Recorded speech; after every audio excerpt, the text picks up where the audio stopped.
Bonjour, je m'appelle Shule Tompkinson, professeure agrégée au département des sciences politiques à l'Université Laval.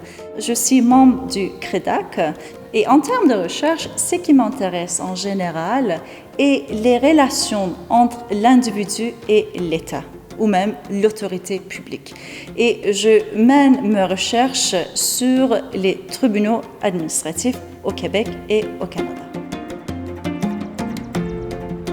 Je m'intéresse aux enjeux juridiques et je les étudie en mobilisant les théories et les méthodologies des sciences sociales et politiques. Je trouve que le droit administratif surtout est un outil qui régit les relations entre l'individu et l'État dans différents domaines. Ça pourrait être l'immigration, l'aide sociale, les droits de la personne, etc.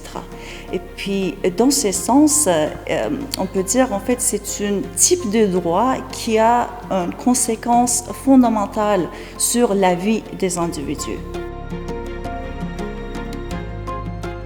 Depuis sa création en 1998, le tribunal administratif du Québec a entendu 200 000 affaires en touchant plus de 275 000 citoyens au Québec. Donc, c'est le type de justice la plus répandue dans la société. Dans la vie quotidienne, on entend souvent parler de la justice pénale ou la justice civile et très peu de la justice administrative. Et contrairement aux images véhiculées par les médias, la plupart des litiges et les droits des individus sont réglés par les procédures administratives ou quasi-judiciaires et non pas par une procédure dite judiciaire. Et dans ce sens, le concept de la justice administrative intervient. Et ce concept a plusieurs définitions. D'une part, on parle de la justice inhérente aux procédures administratives. Et d'autre part, on parle des valeurs et des principes qui régissent la relation entre l'individu et l'État, comme le respect, comme la célérité ou l'expertise du décideur pour traiter les droits ou les litiges d'un individu.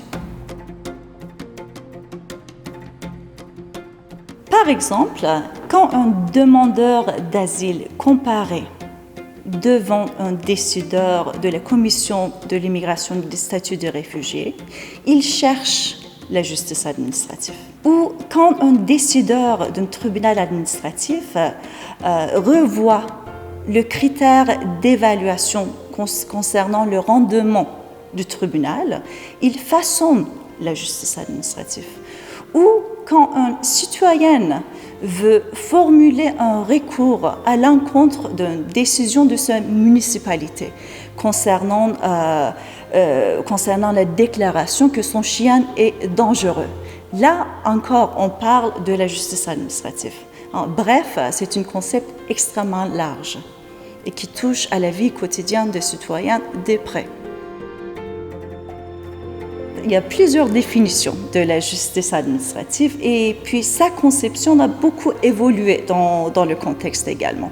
Au début, avec le développement du droit administratif, par exemple, au Canada, à partir des années 60, surtout pendant les années 80, notre conception de la justice administrative se concentrait sur le rôle des cours d'appel et puis le rôle des cours d'appel pour réviser les décisions des instances administratives, comme les tribunaux administratifs.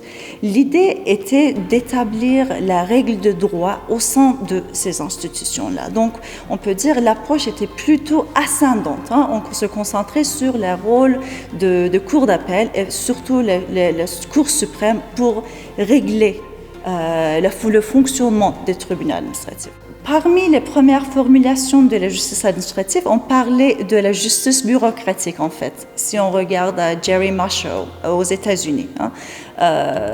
Et lui, il se concentrait surtout sur les modèles de la justice bureaucratique.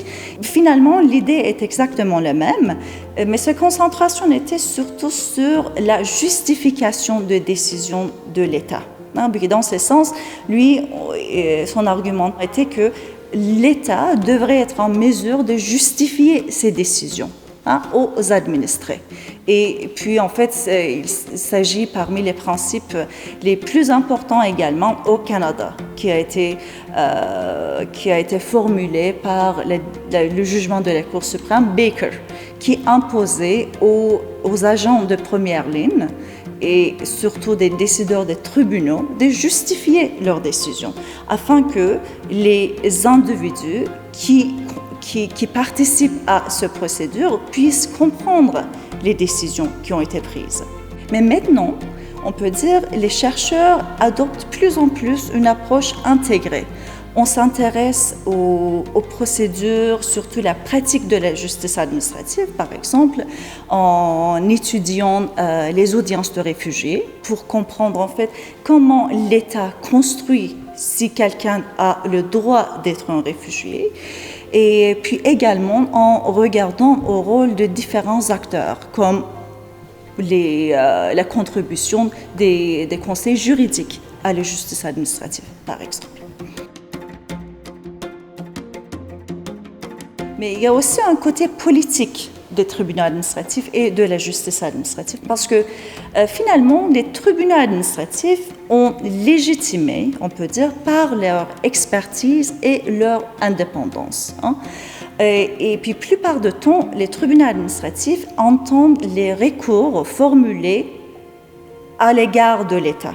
Puis, dans ce sens, on ne pouvait pas confier ce pouvoir aux bureaucrates, aux fonctionnaires, dans le sens qu'ils doivent être indépendants de l'État, du fonctionnement de l'État, pour pouvoir entendre les litiges formulés à l'encontre de l'État. Et puis de l'autre côté, il nous faut des experts. Les cours ne peuvent pas entendre et décider ce type de litige en respectant des règles de célérité, des principes de célérité. En plus, ils ne disposent pas l'expertise nécessaire pour traiter ce genre de litige. Donc, naît le tribunal administratif. Mais cependant, les questions de l'indépendance et la responsabilité ne sont jamais réglées, dans le sens que les tribunaux administratifs sont établis par la loi, par le statut. Donc, les élus jouent un rôle extrêmement important dans la création des tribunaux. Et aussi, ce sont les élus qui décident la sélection et la nomination de la plupart des décideurs administratifs indépendants, qui sont des décideurs des tribunaux. Et puis, dans ce sens, les élus jouent un rôle extrêmement important dans la façon qu'ils décident à nominer ou parfois renouveler ou pas ces décideurs. La justice administrative est un concept qui va gagner en popularité, surtout avec le rôle plus important que joue l'État actuellement. Mais cependant, je veux souligner que la justice administrative est trop importante pour être confiée aux juristes et aux élus. Pour moi, c'est l'affaire de tous. Et puis, il faut qu'on s'intéresse et qu'on essaie de comprendre et qu'on essaie d'améliorer l'ensemble en tant que société.